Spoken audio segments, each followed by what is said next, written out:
एक रोज की बात है कि बादशाह अकबर के दरबार में लंका के एक राजा का दूत पहुंचता है।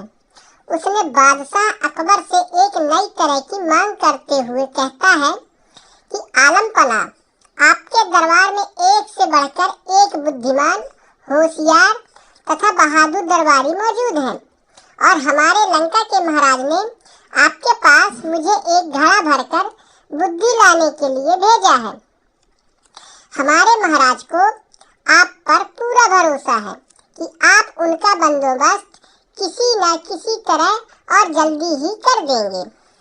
यह सुनकर बादशाह अकबर का चकरा गए। उन्होंने अपने मन में सोचा कि ये क्या बेतुकी की मांग कर रहा है। भला घड़े भर बुद्धि का बंदोबस्त कैसे किया जा सकता है। लगता है लंका का राजा हमारा मजाक बनाना चाहता है। कहीं वह इसमें सफल हो गया तो। तभी बादशाह को बीरबल का ध्यान आया। वो सोचने लगे कि शायद यह कार्य बीरबल के बस का भी नहीं है, मगर फिर भी उसे बताने में बुराई ही क्या है। जब बीरबल को बादशाह के बुलवाने का कारण ज्ञात हुआ तो वह मुस्कुराते हुए कहने लगे कि आलम पना, चिंता की कोई बात नहीं, बुद्धि की व्यवस्था हो जाएगी, लेकिन इसमें कुछ हफ्ते का वक्त लग सकता है। बादशाह अकबर बीरबल की इस बात पर कहते भी तो क्या कहते। बीरबल को मुंह मांगा समय दे दिया गया। बीरबल ने उसी दिन शाम को अपने एक खास नौकर को आदेश दिया। बोला कि छोटे मुंह वाले कुछ मिट्टी के घड़ों की व्यवस्था करो। नौकर ने फौरन बीरबल की आज्ञा का पालन किया। घड़े आते ही बीरबल अपने नौकर के साथ कद्दू का एक खेत था जहाँ कद्दू लगाए गए थे, वहाँ नौकर के साथ घड़ा लेकर गए। बीरबल ने घड़े को एक कद्दू के फूल पर उल्टा रख दिया।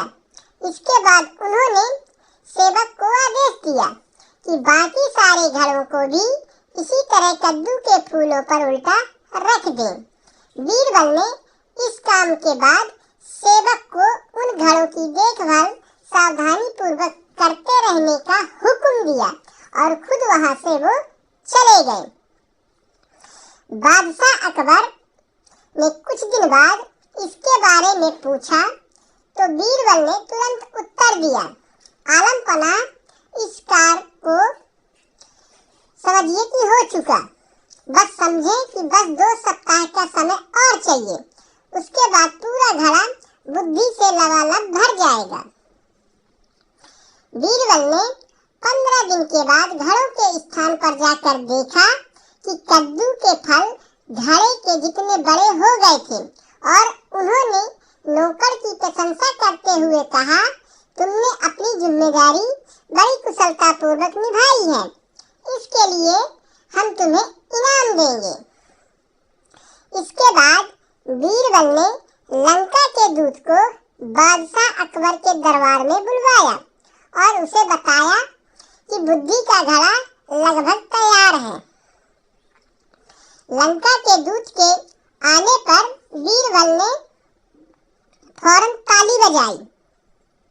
ताली की आवाज सुनते ही बीरबल सेवक एक बड़ी थाली में घड़ा को लिए हुए बड़ी शान से दरबार में हाजिर हुआ।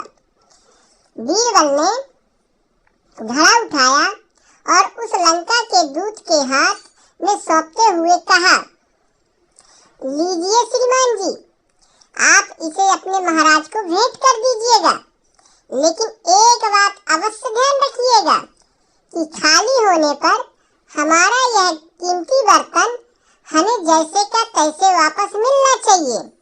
इसमें रखा बुद्धि का फल तभी प्रभावशाली साबित होगा जब इस बर्तन को कोई नुकसान ना पहुँचे। इस पर दूत ने बीरबल से पूछा, हजूर, क्या मैं इस बुद्धि के फल को देख सकता हूँ? तो बीरबल ने बोले, हाँ जरूर। बीरबल ने अपनी गर्दन हिलाते हुए कहा, अगर आपके राजा को कुछ और बुद्धि की आवश्यकता पड़े। तो ऐसे 5 घड़े हैं मेरे पास जो तैयार रखे हैं। तो परेशान होते हुए दूत ने मन में ही मन सोचा, हमारी भी मति मारी गई थी, भला हमें भी क्या सूझी थी कि बीरबल का कोई जवाब नहीं। भला ऐसी बात मैंने सोची भी कैसे। घड़ा लेकर दूत के जाते ही बादशाह अकबर अपनी उत्सुकता को न दबा सके। वे फौरन बोल उठे, बीरबल, बुद्धि का फल हमें भी तो दिखाओ। अभी अभी तुम कह रहे थे कि ऐसे 5 घड़े और भी रखे हैं, तो अभी मंगवाई देता हूँ आलमपना, बीरबल ने उत्तर दिया। तो बादशाह के कहते ही घड़ा मंगवा दिया गया। जैसे ही उन्होंने घड़े में झांका तो उन्होंने पूरा का पूरा घड़ा कद्दू से भरा पाया। देखते ही बादशाह को हंसी आ गई और वे बीरबल की पीठ को ठोकते हुए कहने लगे, मान गए भाई, तुमने भी बुद्धि का क्या शानदार फल पेश किया है। लगता है इसे पाकर लंका के राजा की बुद्धिमान होने में तनिक भी देरी नहीं लगेगी। तो आज की कहानी आपको कैसी लगी, आप कमेंट करिएगा और लाइक और सब्सक्राइब करके हमको जरूर बताइएगा।